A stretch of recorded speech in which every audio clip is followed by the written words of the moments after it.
جیسا کہ آپ سب جانتے ہیں کہ ماہ رمضان مقدس کا پہلا جمعۃ المبارک ہے۔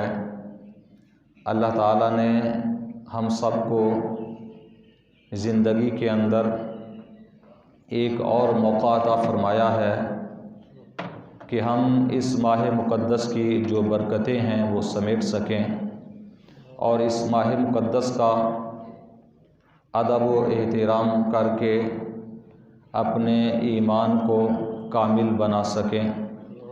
ہو سکتا ہے کہ ویسے تو ایک لمحے کا پتہ نہیں ہے، آئندہ ماہ مقدس کے اندر ہم میں سے کون ہوگا کون نہیں ہوگا اللہ بہتر جانتا ہے، لیکن ہم نے یہی سمجھنا ہے کہ یہ ہمارے لیے آخری ماہ مقدس ہے۔ آخری سمجھ کر اس کا ادب و احترام کرنا چاہیے، اور جو اس کا صحیح مقصد ہے ماہ رمضان مقدس کا، اگر وہ ہمیں سمجھ آ جائے کہ یہ ماہ اللہ تعالیٰ نے ہمیں کیوں عطا فرمایا، وجہ کیا ہے، تو اس کی ایک وجہ اللہ تعالیٰ نے اس آیہ کریمہ کے اندر بیان فرمائی جو تلاوت کی ہے۔ اللہ تعالیٰ فرماتا ہے، اے ایمان والو، تم پر ماہ رمضان مقدس کے روزے فرض کیے گئے۔ یا ایھا الذین آمنوا کتب علیکم الصیام، اے ایمان والو تم پر روزے فرض کیے گئے ہیں۔ تو اب فرض روزے کون سے ہیں؟ ماہ رمضان مقدس کے ہیں۔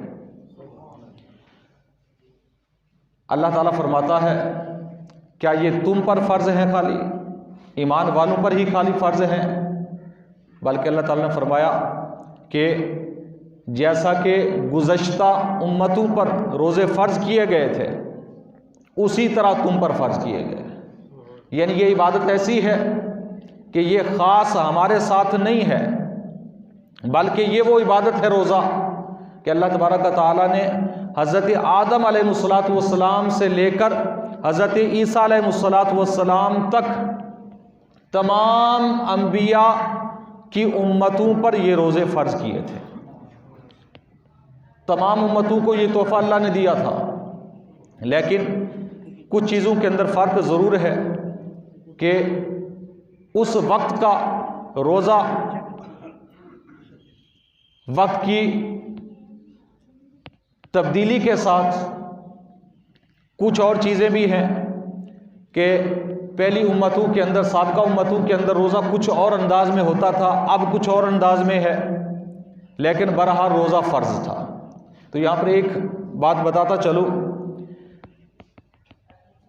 کہ ماہ رمضان مقدس کا روزہ جو پچھلی امتوں پر جو فرض تھا، اللہ تعالیٰ نے ہم پر کرم فرمایا اپنے پیاروں کے ذریعے سے کہ اللہ تعالیٰ نے روزے کے